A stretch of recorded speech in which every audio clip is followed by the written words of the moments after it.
nag-enjoy, nakaupo at nagpapahinga, hanggat maaari po, huwag po natin iiwanan ang ating mga gamit. Dapat po may nakabantay. Huwag po natin ilagay kung saan upang maiwasan ang pagkawalan nito.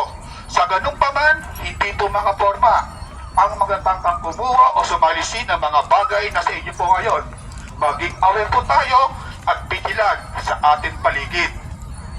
Isang paalala at panawagan din po muli sa lahat, may pong ipinagbabawal ang paninigarilyo, pag-ibig, pag-inom ng akalasin na inumin, pag-ihi kung saan, pagsira at pagtitaas ng halaman at bulaklak, pag-iwan ng iyong kalat sa inyong kinalagyan, pagkakalat, mga illegal vendors, mga illegal massage, spiti of mama.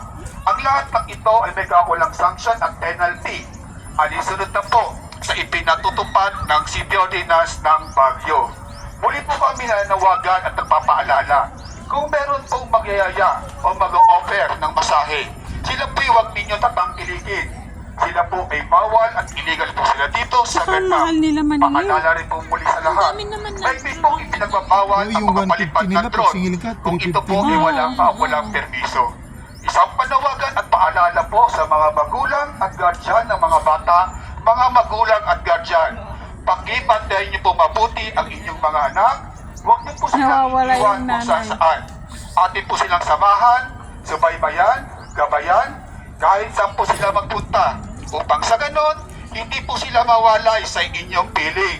Sapagkat based on report, baliktad na po kasi ang nangyayaring sitwasyon ngayon. Nawawala si Magulang nanay na sa po ang tatay. nawawala at yung anak na po ang naghahanap sa nawawalang magulang.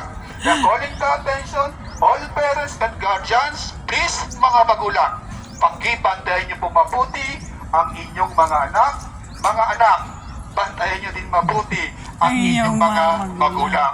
Once again, good afternoon everyone. Thank you, enjoy, and God bless all. Yeah.